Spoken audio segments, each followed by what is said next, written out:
వాక్యాన్ని విన్నాక, చదివాక, అది చర్చిలో కానీ, యూట్యూబ్లో కానీ, టీవీలో కానీ, ఇంట్లో కూర్చొని బైబిల్ చదవడం కానీ, దాని తర్వాత దాన్ని జ్ఞాపకం పెట్టుకొని దినమెల్లా నెమరు వేసుకోవాలి దాన్ని. ఇది ధ్యానం.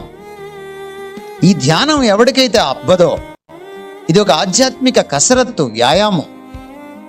ఈ అభ్యాసం లేనప్పుడు ఏమవుతుందంటే అది ప్రాణాత్మలను, మూలుగును విభజించినంత మట్టుకు దూరదు. అది నీ సిస్టమ్ని క్యాప్చర్ చెయ్యదు. ఓ ప్రొఫెసర్ గారు చాలాసేపు పాఠం చెప్పిన తర్వాత ఒక కొంటి విద్యార్థి లేచి, ప్రొఫెసర్ గారు చాలా బాగా పాఠం చెప్పారు, కానీ మీరు చెప్పిందంతా ఈ చెవిలోంచి వెళ్ళి ఈ చెవిలోంచి వెళ్ళిపోయింది సార్ అని అన్నాడట. ప్రొఫెసర్ గారు 4 ఆకులు ఎక్కువ తిన్నవాడు కదా, ఈయన కూడా ఇంకో కొంటె విసిరాడు వాడికి. అవునులేరా, ఎందుకుంటుంది, బయటికే వెళ్ళిపోతుంది, ఈ 2 చెవుల మధ్యలో ఏం లేదు కదా నీకు అన్నాడట. అంటే తలకాయ లేదు, బ్రెయిన్ లేదని.